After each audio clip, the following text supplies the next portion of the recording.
Hi, welcome to the archives. So this is called Do You Not what is this called? Do you not like power struggles or are you a pushover? So this is a question that I've been thinking, or rather I've been asking myself.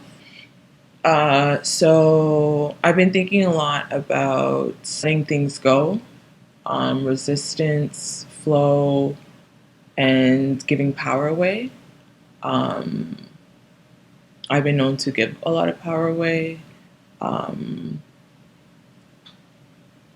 and to let go too easy or not quickly enough. And so I've noticed this as paying attention with pets, because obviously I spend more time with like animals than I do humans, and I don't have any children, and so that power struggle is not something that is familiar with me. Um, but with the animals, uh, I've noticed, like when you say no, they keep doing it. If you're walking and they're like dragging you, and you say heel, they just keep going anyways. Or I had a cat recently who would like knock books down the bookshelf. Um, Different things, right? Just interactions where you set a boundary, you say no, and then the person just or animal decides to just not listen to it and go ahead and do what it is that you told them not to do anyways.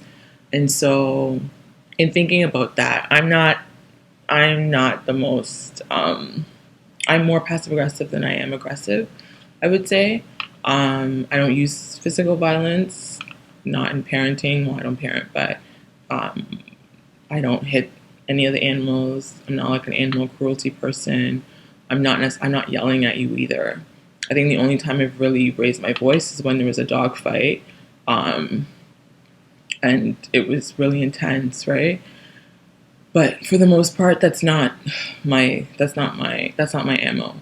Um, I've spoken about child abuse, animal abuse, and often this is all power, right? This is to reassert power, um, and not necessarily knowing how to set a firm boundary when somebody decides not to listen to you.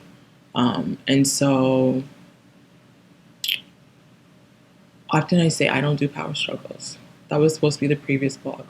I'm not doing a power struggle. Um, I recognize that you are trying to rope me in, to pull me into something. Like there is this tug of war that's happening. And for me, when I realize that either I'm going to lose, it's not worth it, um, or this is going to be more harmful to me, then I eventually let go. Sometimes it can take me a really long time to let go, but I typically will, right? Like you win. You win. I was on the bus a couple months ago, and a woman came in with her daughter, uh, who was, I'm assuming, autistic. Um, the the child was in a wheelchair, and she was having a meltdown on the bus, pretty much, and she wasn't listening. She was being physically violent with her mother. Um, quote unquote disruptive. And I was sitting behind them. And I think I had my suitcase. And so she was reaching over and like grabbing my suitcase. Right. And so the first time I moved it, no, I think keep me out of this. Leave me out of this. So I communicated, I moved it back, and just please don't touch my suitcase, because again, I don't want it to like fall and hit, just no. And she went and did it again. And I just got up and I moved further back, because I'm not doing a power struggle. I know where this is going to go. I told you no. You're continuing to do it. And I see that you're not respecting your mother's boundaries, and like you're in a meltdown situation. It's not necessarily your fault, but I'm also not going to engage in this. And I just moved back, and I really shocked her. I could tell, like, she was visibly shocked. Like, and she started crying. She started apologizing, actually. She's like, I'm sorry. But, like, I think for her, she thought that the adult will continue to have a power struggle with her. People forget that, like, I'm also very much on the spectrum, I'm pretty sure.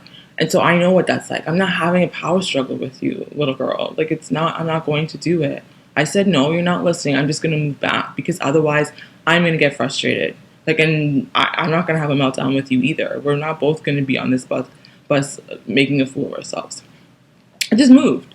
And it was just completely shocked, right? Because kids don't usually meet adults who let go or give up, right? It becomes a power struggle.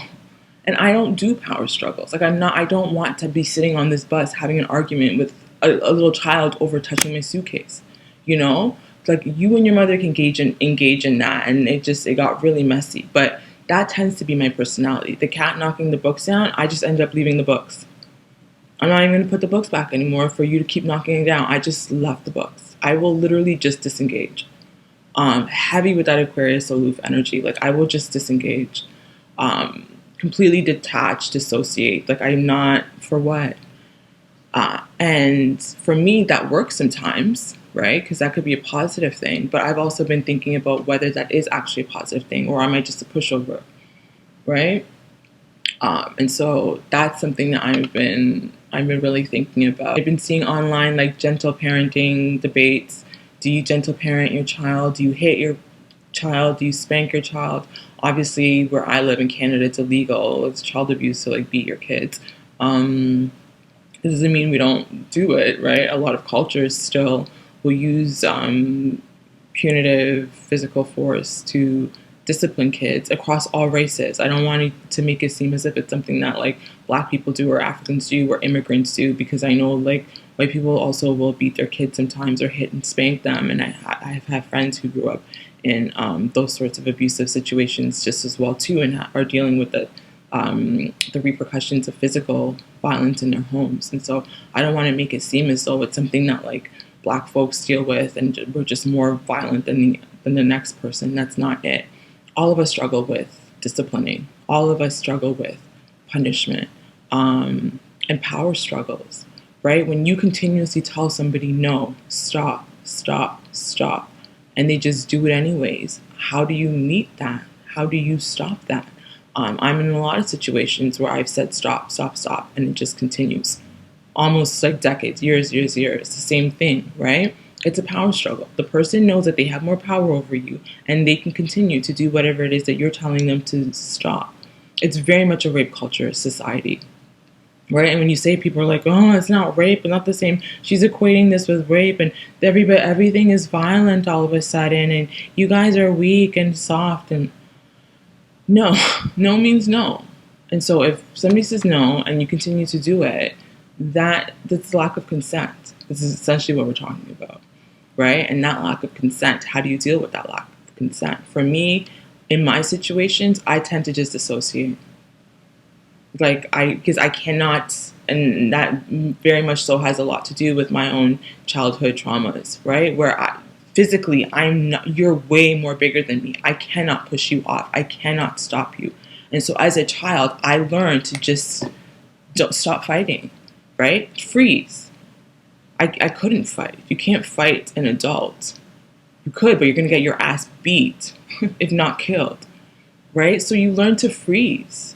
And that's typically what I do. And as an adult, and I still do that, I will just freeze and completely dissociate. I won't even, you're abusing me? Oh, I thought, Stockholm syndrome. Oh, I'm going to fall in love with you because it's easier to fall in love with you than to hate you, right? And I think I'm not the only one. I'm not the only one that's stuck in some of those codependent loops. And so that's something that I've been thinking about. The Squid Games I wrote about, right? The episode where they were doing the tug of war, and when they realized that they were going to lose, they just let go. And that actually ended up helping them. That's typically me usually. But, like, when I let go, that's usually a surrender to, like, the Holy Spirit, a higher source, the ancestors, God. That's me recognizing that, like, I cannot control this. I am going to surrender and let go of control. But where's a line between letting go, engaging, freezing, and being a pushover, being a doormat, right? Because in moments where I thought that for me, I had to surrender and let go because I could not, it was very much so being a doormat, because people will just take it that for weakness and continue to do it. I was raised to turn the other cheek. And in my adult life, I'm realizing that that's actually not what's happening. It's just we didn't have, it was a coping mechanism. Do you struggle with power struggles? When you tell somebody not to do something, they continue to do it. How do you deal with that? Especially when you can't beat them, especially when you can't take revenge against them, especially when they're bigger than you or they have more power than you. That's what I'm talking about. When power is not in your favor and you're in a power struggle, what do you do? Right? Do you let go of power? Do you give power away? Does it then make you a pushover? What are the solutions? Because I see people online, especially some of the therapists telling people, speak up and blah, blah, blah, like as if we haven't spoken up. I don't see a lot of therapists talking about power imbalance. Power is not on people's sides. Otherwise, they would speak up. You don't think we want to speak up? What we're up against is way more powerful than we are. Talk about that. Talk about the perpetrators. We're always focused on the victim, telling them to take the initiative. You are a bystander. Why don't you do something to the perpetrator? Why don't you go to the person that's being the abusive one and intervene? Why are you leaving it to the victim who literally clearly has no power to do anything about it? It's really frustrating. So that's all I wanted to talk about.